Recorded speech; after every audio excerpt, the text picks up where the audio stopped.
Praise the Lord. Hallelujah. உங்களை பார்ப்பதில் எனக்கு மிகுந்த மகிழ்ச்சி. கர்த்தர் இந்த இடத்துல உங்களிடோடு ஆராதித்து கர்த்தருடைய வார்த்தையை பலன்களை கொடுத்த கிருபைக்காக நன்றி செலுத்துகிறேன். ஐயாகவே பக்கத்தில் உங்களை பார்த்து சொல்லுங்க, நீங்கள் எல்லாம் ஆசீர்வதிக்கப்பட்டவங்க. அதனால் உங்களுக்கு ஒரு ஆசீர்வாதத்தை தேவன் தரப்போகிறார். அல்லேலூயா. நானும் நீங்களும் ஆண்டவருடைய சமூகத்துக்கு வரும்போதெல்லாம் ரொம்ப ஒரு உற்சாகமாக இருக்கணும். ஏன்னு கேட்டா ஒரு வானத்தையும் பூமி உண்டாக்கினார். உங்களை எப்ப தெரிஞ்சுக்கிட்டாருன்னு தெரியுமா உங்களுக்கு?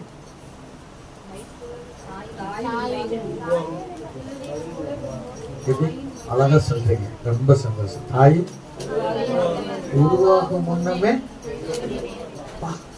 எவ்வளவு அழகான ஆண்டவர். ஆனா இன்னொரு ஆழத்தை நான் உங்களுக்கு சொல்லி கொடுத்துட்டு போறேன். எபேசியர் 1வது அதிகாரம் 4வது வசனத்தை வாசிக்கலாம். எபேசியர் 1வது அதிகாரம் 4வது வசனத்தை வாசிக்கலாம்.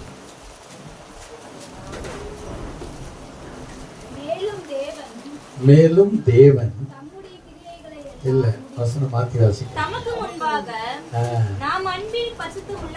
பாருங்க. தமக்கு முன்பாக, தமக்குன்ற வார்த்தைய இயேசு சொல்லுகிறார். சரியா? தமக்கு முன்பாக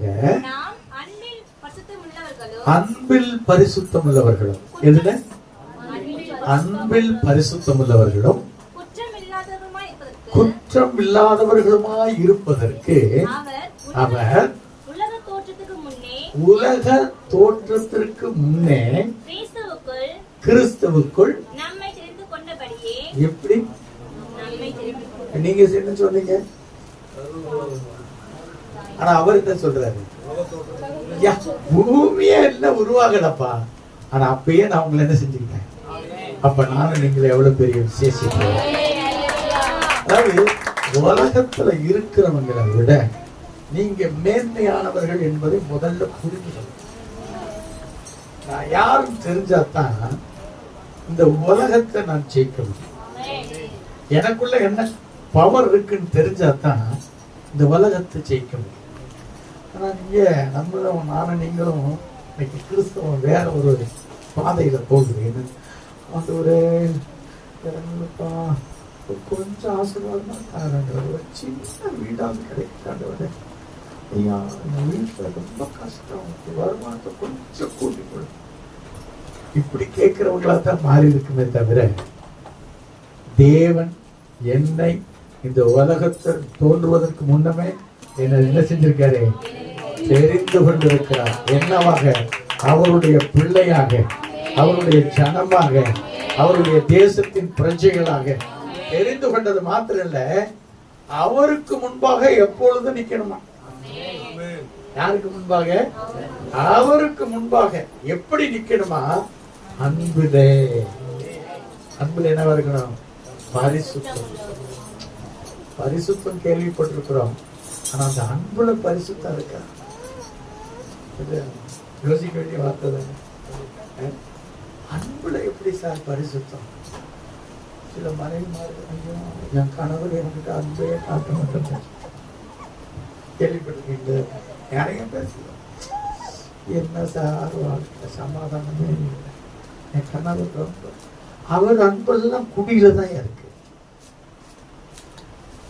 பிள்ளைங்க சொல்றாங்க, எங்க அப்பா அம்மா எங்க வீட்டு அன்பு காட்டுறதுல எப்ப பாரு அடிக்கிறாங்க. எப்ப பாரு அடிப்பாங்க, அப்பப்ப அடிப்பாங்க. நீ நல்லவர் தெரியும். பேர் என்ன? ஸ்வேதா. சூப்பர்ல. சரி, இப்ப நல்ல கவனிங்க. அன்புனா என்னன்னு தெரியும். அமெரிக்க தேசத்துல போயிருக்கும்போது ஒரு தகப்பனும் பிள்ளையும் சொல்லிக்கிறத கேட்டு எனக்கு ஒரு மாதிரி ஆயிடுச்சு, இரிட்டேட் ஆயிடுச்சு. சன் ஐ லவ் யூ அப்படின்னு. அவன் உடனே ஐ லவ் டு யூ அப்படின்னு. என்னடா அது? இதுதான் லவ்வா? அன்புனா என்ன? நான் உன்னிடத்துல அன்பா இருக்கிறேன் அப்படின்னு, நானும் உன்னிடத்துல அன்பா இருக்கிறேன், இது சொல்றது அன்பா? அன்புனா என்ன? இல்ல, உள்ளத்துல இருந்தே வரட்டும், ஹிருதயத்துல இருந்தே வரட்டும். நான் அதிகமாக நேசிக்கிறேன் ஐயோ அப்படி சொல்லலாம். ஆனா அன்புனா என்ன முதல்ல அதுதான் தெரியும். யார் விளக்கம் சொல்றீங்களோ உங்களுக்கு இன்னைக்கு பிரைஸ் தான். சரியா விளக்கம் சொல்லிட்டீங்களா? பர்ஸ பார்த்து ஓகே இருக்கு. யாரும் சொன்னாங்களே ஆபத்துல இருக்கிறவங்களுக்கு அது அன்பா? புரியல. ஏதோ ஒரு கருத்து சொல்ல வர்றாங்க. சூப்பர். உங்க பேர் என்ன? சும்மா சொல்லுங்க. சௌந்தரியம். நல்ல ஒரு கருத்து சொல்ல வர்றாங்க. ஆபத்துல ஒருத்தன் இருந்தா அவனுக்கு போய் உதவி செய்யறது அன்பு. சரியா? நல்ல வார்த்தை தான் இல்லையா? எப்படி உதவி செய்வீங்க? ஒரு ஆள் ஆபத்துல இருக்க. இப்ப நான் ஆபத்துல இருந்த தெரியுமா உங்களுக்கு? என்னன்னு கேட்டா காலையில ஆராதனையை முடிச்சுட்டு கீழே இறங்கின பாருங்க. ஆனா மறந்துட்டேன் எங்க வர்றத. இந்த இடத்துக்கு வர்றத மறந்துட்டேன். கீழே இறங்கணுன்னே சுத்தி வளைச்சிட்டாங்க. யாரு? விசுவாச பிள்ளைங்க. எதுக்கு? செபிக்கிறதுக்கு. நானும் உற்சாகத்தோட ஜெபம் பண்ணிக்கிட்டே போறேன். மக்கள் போன் படிக்கிறேன். போனை பார்த்த பிறகுதான் அங்க போகணும். அது ஒரு ஆபத்து. இதுல எப்படி நீங்க உதவுங்க? ஆபத்து. ஒண்ணுமே புரியல. டக்குன்னு பார்த்தேன். தம்பி போகணும் மறந்துட்டான். நான் 10 மணிக்கு தான் கிளம்புறதுன்னு நான் நினைச்சேன். அடிக்கடி நான் முதலே சொல்லியிருக்கேன். தலையும் புரியல வாழும் புரியல. டக்குன்னு எடுப்ப காரை எடு அடிச்சு பிடிச்சி வந்தோம். நான் இவ்வளவு சீக்கிரம் வருவேன்னு எனக்கு தெரியல. 10 மணிக்கு வர வேண்டியால் 10:15 வந்து நிற்கிறேன். 4 மணி நேரம் லேட்டா வந்தது தப்பு. அதற்காக நான் உங்களிடத்துல என்ன செய்றேன்? ஒரு மன்னிப்பு கேட்டுக்கொள்கிறேன். கர்த்தர்களை ஆசீர்வதிப்பார். ஏன்னா குறித்த நேரத்துல போறது ரொம்ப நல்லது. நான் கொஞ்சம் முன்னாடியே போயிடுவேன். ஆனா இன்னைக்கு அந்த இது. ஆனா மகன் சொன்னது, சௌந்தரியம் சொன்னது நல்ல வார்த்தை. அதாவது ஆபத்து காலத்துல உதவி செய்கிறது அன்புன்றாங்க. ஆனா நான் என்ன சொல்றேன்? அது நம்மளுடைய குணம் இல்லையா? நல்ல குணத்தை வெளிப்படுத்துறோம். நல்ல பண்பை வெளிப்படுத்துறோம். யாராவது அழுகிறவங்க பார்த்தா அவ்வளோ அழுகிற அப்படி கேட்கறது நம்ம இறக்க குணம். அம்மாவா இல்லையா? அன்புனா என்ன? எந்த விதத்திலையும் எதிர்பார்க்காம உதவி செய்கிறது. சரியா? அதுதான் என்னது? அன்பு. அது தேவனுடைய அன்பு. அது தேவ அன்பு. அகாப்பேன்னு சொல்லக்கூடிய அன்பு. அது அவருடைய அன்பு. ஆனா நம்ம என்ன நினைச்சிருக்கிறோம் அன்பா அப்படின்னா, நம்ம கிட்ட அன்பா பேசினாலே அன்பா இருக்கான்னு அர்த்தம். ஆமாங்க. ஆமாவா? இப்ப நான் பாஸ்டர் முத்து பாஸ்டர்கிட்ட அன்பா இருக்கிறேன் அப்படின்னா, பாஸ்டர் நான் அன்பா இருக்கிறேன் அப்படின்னு சொன்னா மட்டும் அது அன்பு இல்லை. அப்படின்னா என்ன அர்த்தம்? அவருக்கு என்ன தேவை என்பதை நான் அறிந்து எனக்குள்ள இருக்குமானால் அதை அவருக்கு கொடுப்பதுதான் என்னது? அதுதான் கிரியில காட்டுறது. இப்ப நானும் நீங்களும் கிரிகளை வெளிப்படுத்தணும். கிரியைகள்ல செயல்பாடுகள். நீங்க இயேசுவை நேசிக்கிறது உண்மையானால், இயேசுவிடத்துல அன்பு கூறுகிறது உண்மையானால், அவர் சொன்ன காரியங்களை செய்ய அன்பு. அப்ப நானும் நீங்களும் அன்பா இருக்கணும். அந்த அன்புல என்ன இருக்கணுமா? பரிசுத்தம். என்ன இருக்க கூடாது? இருக்க கூடாது. அதனால அவர்கிட்ட நிக்கணும் அப்படின்னு சொல்றாரு. அப்ப நானும் நீங்களும் நல்லா கவனிச்சு கொள்ளுங்க. சில வீடுகளுக்கு படிக்கணும். வாங்க வாங்க வாங்க. ஆமா, நல்லா இருக்கீங்களா? எப்போ வருவீங்க? எதிர்பார்த்து இது அன்பா? இது அன்பா? வெறும் வாயில என்ன சொல்றாங்க? உள்ளத்துல என்ன சொல்லுவாங்க? வந்தாங்க என்ன கொடுக்கணும், ஏதாவது கொடுக்கணுமோ அப்படின்ற ஒரு எண்ணம் இருக்குமா இல்லையா? இதுக்கு பேர் என்ன இல்ல? அன்பு இல்ல, செயல்பாடு. வாங்க வாங்க உட்கார்ல வாங்க. சில பேருக்கு தலையும் புரியாது. அப்படியே உட்காருங்க.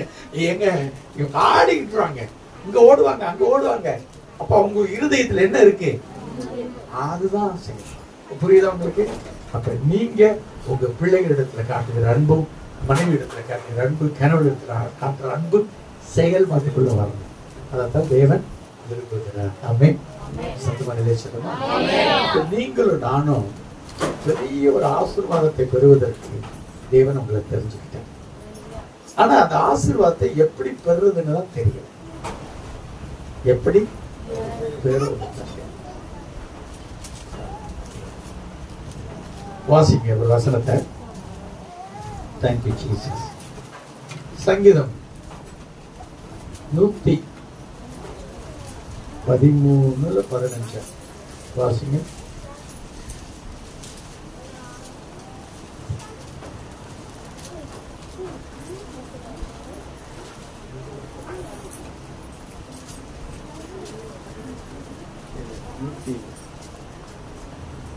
பதினஞ்சுல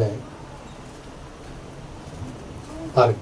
11, 12 வாசிங்க. கர்த்தருக்கு பயப்படுகிறவர்களே, அப்படி 13 வரைக்கும் வாசிங்க. கர்த்தரை நம்புங்கள், அவரே அவர்களுக்கு துணையும் அவர்களுக்கு கேடகமாயிருக்கிறார். கர்த்தர் நம்மை நினைத்திருக்கிறார், அவர் ஆசீர்வதிப்பார். இஸ்ரவேல் குடும்பத்தாரே ஆசீர்வதிப்பார், அவர் ஆரோன் குடும்பத்தாரே ஆசீர்வதிப்பார். கர்த்தருக்கு பயப்படுகிற பெரியோரையும் சிறியோரையும் ஆசீர்வதிப்பார். இப்ப என்ன செய்யணுமா? ஆசீர்வாதத்தை பெறணும்னா என்ன செய்யணும்னு சொல்றாரு. இப்பதான் நீங்க கண்டுபிடிக்க போறீங்க ஆசீர்வாதத்தின் தொடக்கத்தை. சரியா? ஞானசார் நான் கொடுக்கணும் பார்த்தா தெரியுது. கர்த்தர் நல்லவர். கர்த்தருக்கு பயப்படுகிற பயம்னா என்ன? இப்ப ஆண்டவர் தெளிவா சொல்றாரு, யாரெல்லாம் கர்த்தருக்கு பயப்படுகிறாங்களோ அவங்க சின்னவங்களா இருந்தாலும் சரி அவங்களாம் ஆசீர்வதிப்பாங்க. இப்ப கர்த்தருக்கு பயப்படுகிறதுனா என்ன அப்படின்னு கேட்டா 2 பேர் வித்தியாசமா சொல்றாங்க. அதை மட்டும் பார்த்துட்டு உங்களுக்கு ஆசீர்வதிக்கப்படும். சரியா? இன்னைக்கு எப்போ முடிக்கணும்? 11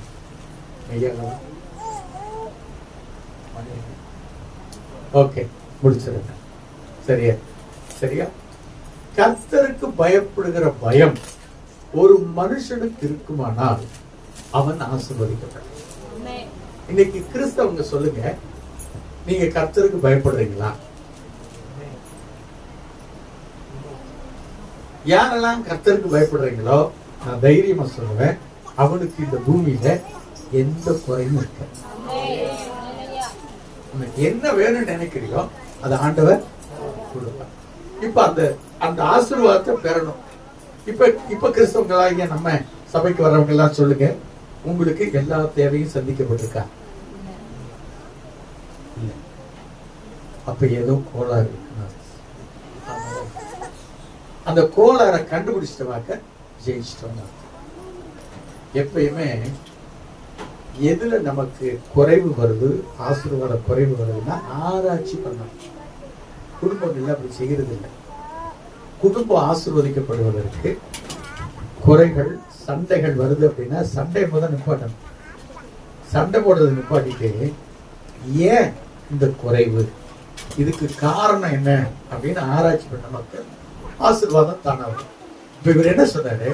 கர்த்தருக்கு பயப்படுகிற பெரியோரையும் சிறியோரையும் தேவன் ஆசீர்வதிக்கிறார்.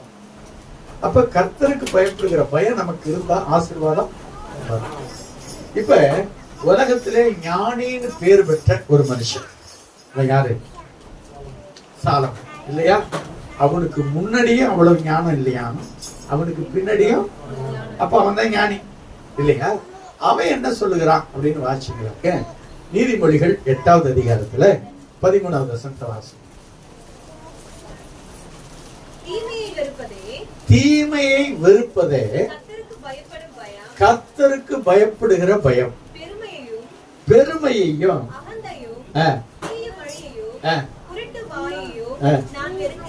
இப்ப ஆண்டவர் வெறுக்கிற காரியத்தை சொல்றாரு, பயப்படுகிற காரியத்தை சொல்றாரு. 2 காரியம் இருக்குது. இந்த 2வது காரியத்தை அப்புறம் விட்டுலாம்.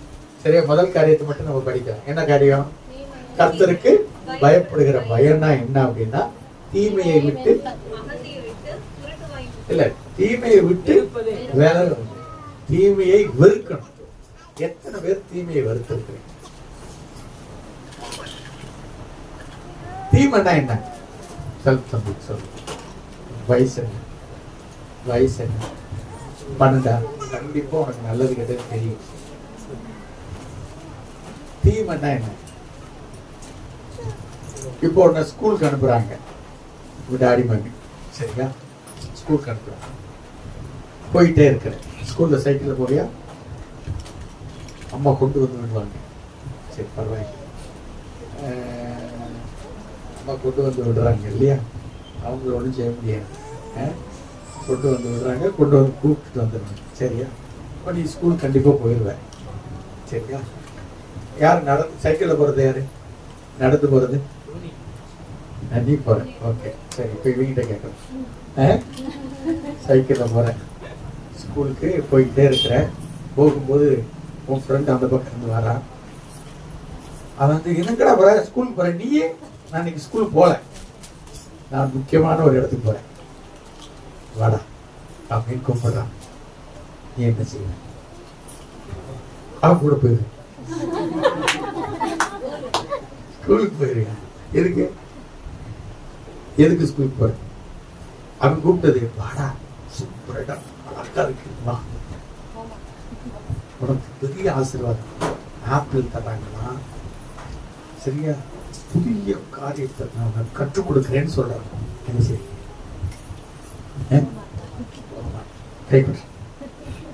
சரியா? புரிகிற மாதிரி சொல்லிட்டான். ஆனா நான் சொல்றேன், இப்ப அவன் கூட போனா என்ன தப்பா? தப்பு இல்லை. ஏன்? இவன் வேலை என்ன வேலை? ஸ்கூலுக்கு போகணும், அதான் வேலை. அதை விட்டுட்டு வேற வேலை செஞ்சா? இப்ப நான் உங்ககிட்ட பெரியவங்க கிட்ட, வீட்டுக்காரரு வேலைக்கு போயிட்டாரு, சமைக்கணும், 1 மணிக்கு சாப்பிட வருவாரு. நீங்க என்ன செஞ்சு வைக்கணும்? சமைச்சு வைக்கணும். நீங்க அப்பதான் எல்லாம் ரெடி பண்ணி, அவர் காலையிலேயே, ஏமா நான் ஒரு ஃப்ரெண்டு வரேன்னு இருக்காருமா, நான் அந்த ஆளுக்கு கொஞ்சம் எல்லாம் எடுத்து கொடுத்துட்டு போறாரு. நீங்களும் வாங்கி வச்சு அழகா சமைக்கிறீங்க. அப்பதான் அக்கா என்ன பண்றீங்க அப்படின்னு வராங்க. என்ன நடக்கும்? வச்சுட்டு எல்லா வேலையும் அவங்களோட பேசி அப்புறம்தான் நினைப்பே வரும், ஐயோ மணி 12:30 ஆச்சு, என் வீட்டுக்காரர் வந்துருவாரு, நீங்க போங்க அப்புறம் பார்க்கலாம். இது எப்ப சொல்லணும்? அதுதான் ரகசியம். புரியுதா உங்களுக்கு? அதுதான், அதாவது செய்ய வேண்டிய வேலையை செய்யாம எந்த காரியத்தை செஞ்சாலும் அது தீமை. புரிஞ்சுக்கங்க. செய்ய வேண்டிய வேலையை செய்யாம எந்த காரியத்தையும் செஞ்சா தீமை. நமக்கு என்ன அலாட் பண்ணி இருக்கிறாங்களோ, எனக்கு பிரசங்கம் தான் பண்ண சொன்னார், பிரசங்கம் பண்றதை விட்டுட்டு கீபோர்டு வாசிக்கிறதும் ட்ரம் அடிக்கிறதும் இந்த வேலையெல்லாம் பண்ணா கடைசியில நல்லா பண்ணீங்கன்னு சொல்லுவாரு. தீமை. இவர் சொல்றாரோ இல்லையோ, நானே தீமை. அப்ப நல்லா புரிஞ்சுக்கங்க, செய்ய வேண்டிய வேலையை விட்டுட்டு எந்த காரியம் செஞ்சாலும்.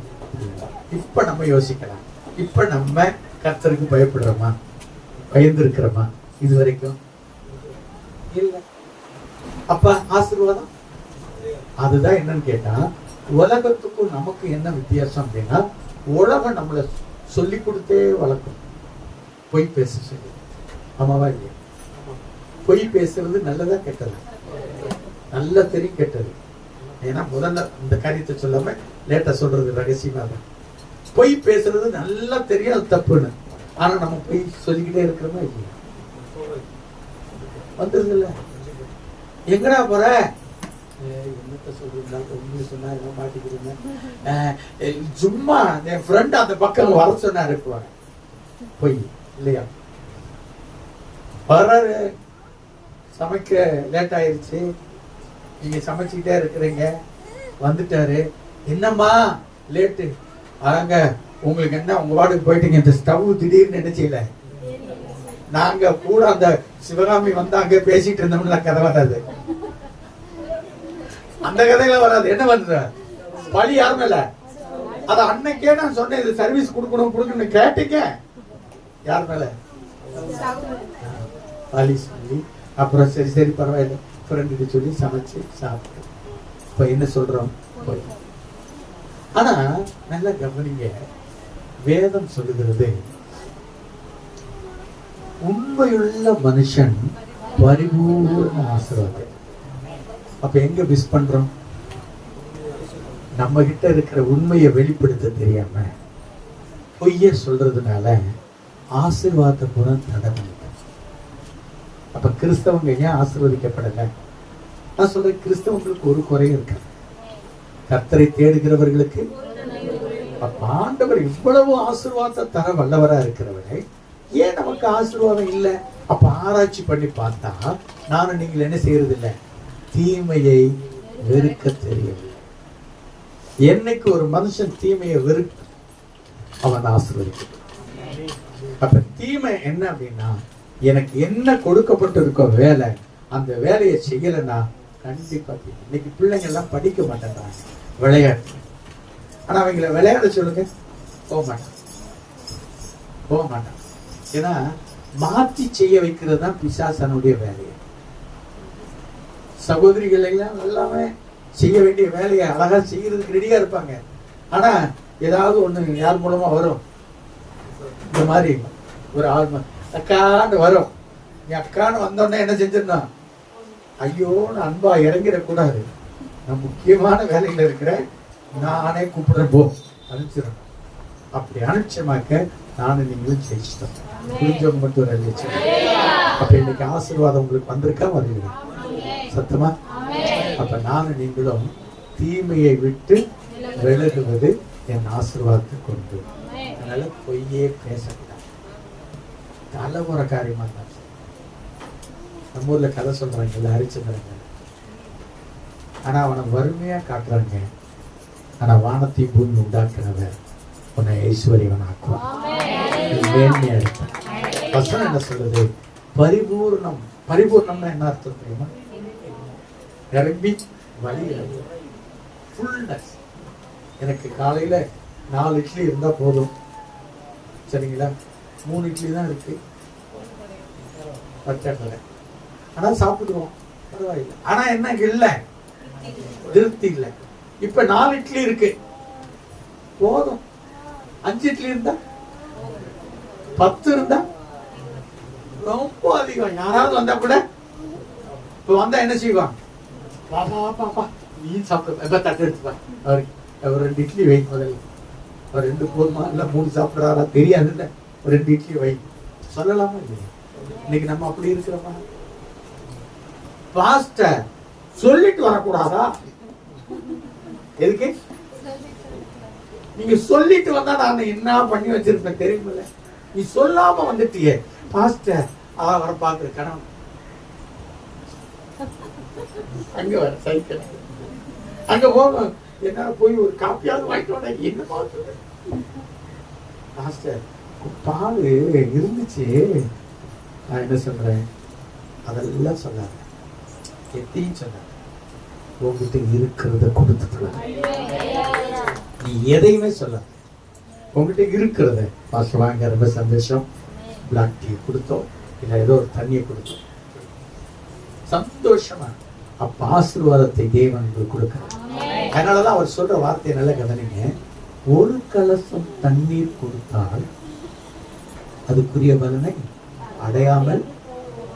ஏன் அதை சொன்னாருன்னு கேட்டா, நீங்க பொய் சொல்லி உண்மை பேசாம அவருக்கு ஜூஸ் வாங்கி கொடுத்து அவருக்கு என்ன செஞ்சாலும் ஆசீர்வாதம் வராது. புரியுதா? உனக்கிட்ட இருக்கிற தண்ணிய உண்மையா நீ கொடுத்தியாக்க அதுக்குரிய ஆசீர்வாதம் பரிபூர்ணம். அப்ப சின்ன சின்ன விஷயங்களை நம்ம மாத்தினமாக்க ஒரு பெரிய ஆசை.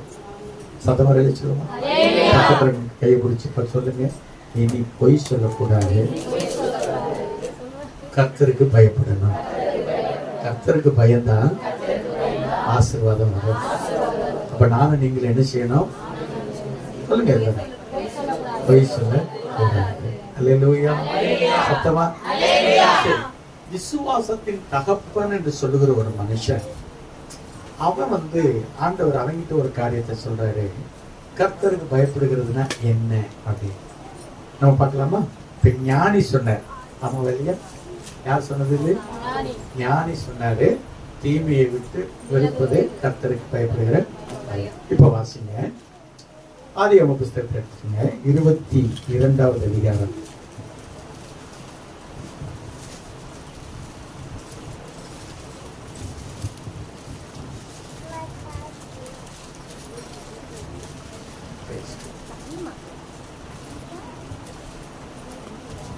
இருபத்தி 22ல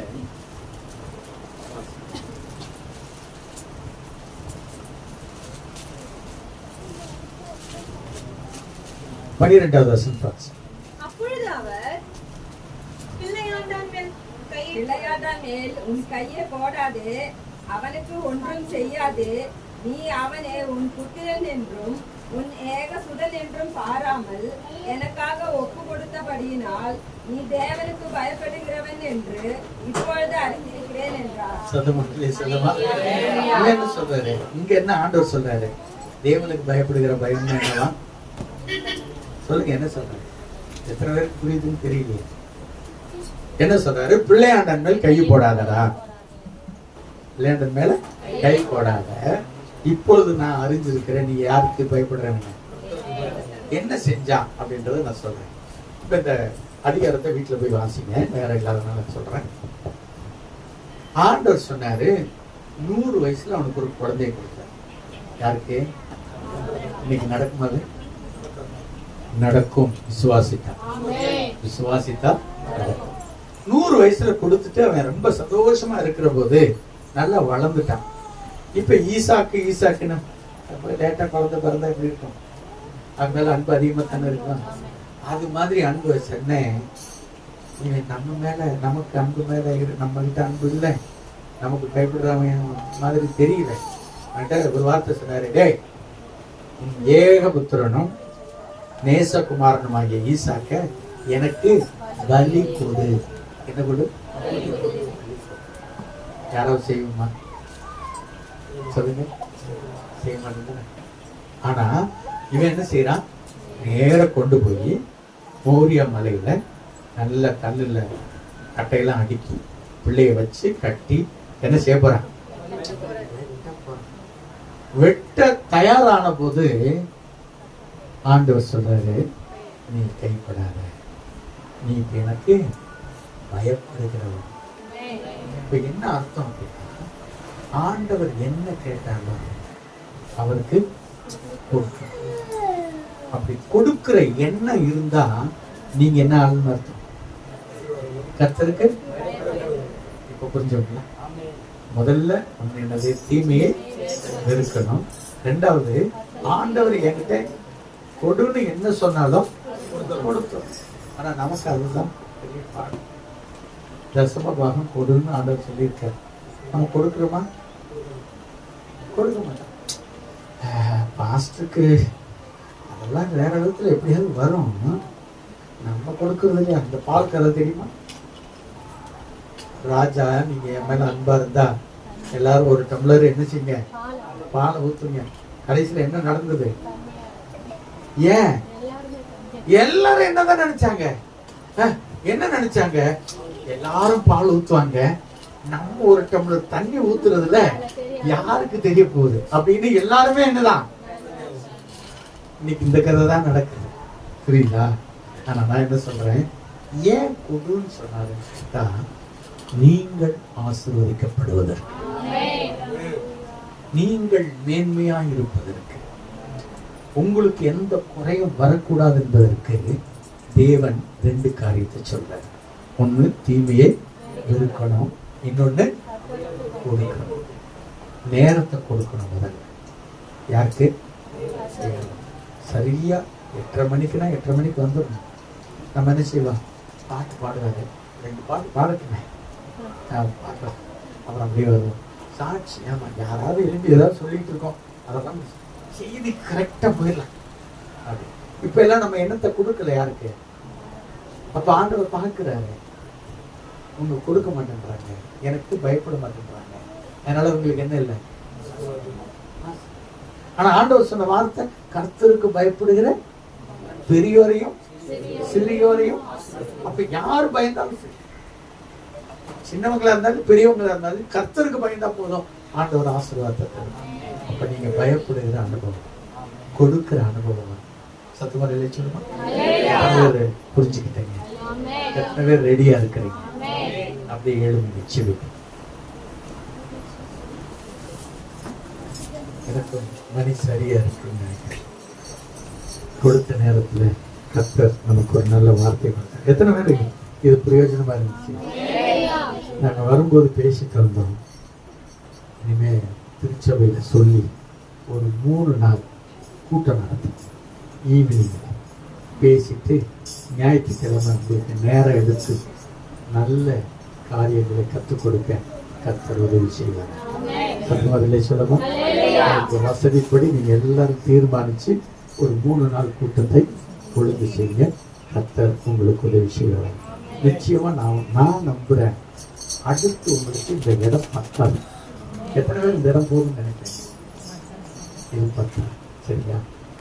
நீங்க இடம் கொண்டு பெருகுவாய் அப்படின்னு வசனம். அப்படின்னா என்ன அர்த்தம்? இடம் கொண்டு பெருகுவாய் அப்படின்னா நம்ம பெருகணும். அப்ப இடம் இல்லை, இப்ப பக்கத்துல வை. இவங்கெல்லாம் எதுக்கு வாங்கி வச்சிருக்காங்கன்னு தெரியல. ஆனா நீங்க விசுவாசத்தோடு செபித்தால் இந்த இடம் கொடுக்கப்படலாம், நமக்கு கிடைக்கும். இதை விட பெரிய இடம் கிடைக்கும்.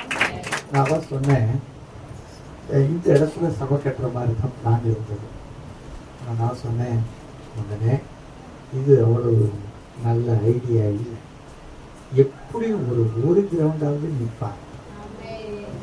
2400 சதுரடி இருந்தால் தான் ஒரு சபைன்னு கட்டுவதற்கு உங்களுக்கு போதுமானது. அப்போ அந்த ஏரியாவில் சபை கட்டி ஒரு 2-3 சர்வீஸ் வச்சா கூட நல்லா இருக்கும். பிளான் பண்ணி ஜோம் பண்ணுன்னு சொல்லியிருக்கிறேன். நான் நம்புகிறேன் ஒரு கிரவுண்டுக்கு மேலே தான் கொடுப்பேன். அது உங்களை கொண்டே செய்வார். சின்னவன் 1000 சிறியவன் பலத்த ஜாதியும்.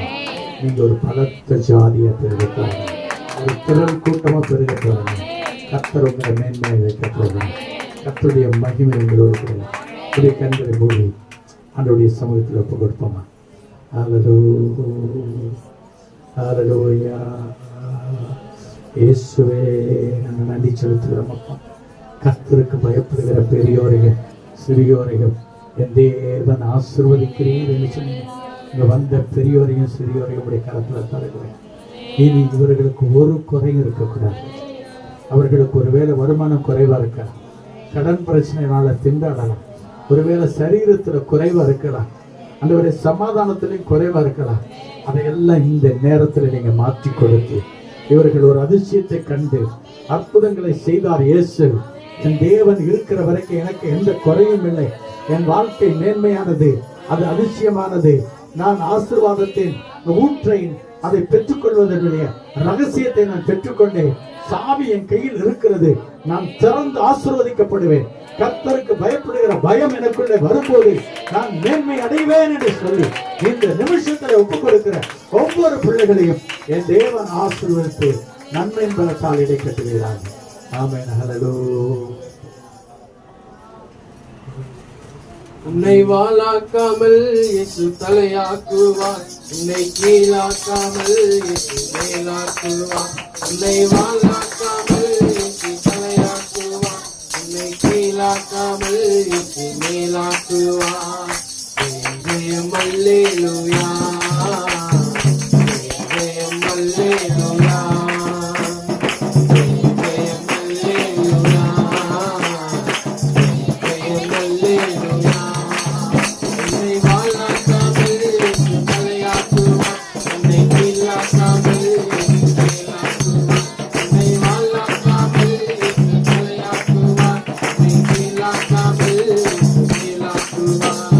இஸ்ரவேலே நீ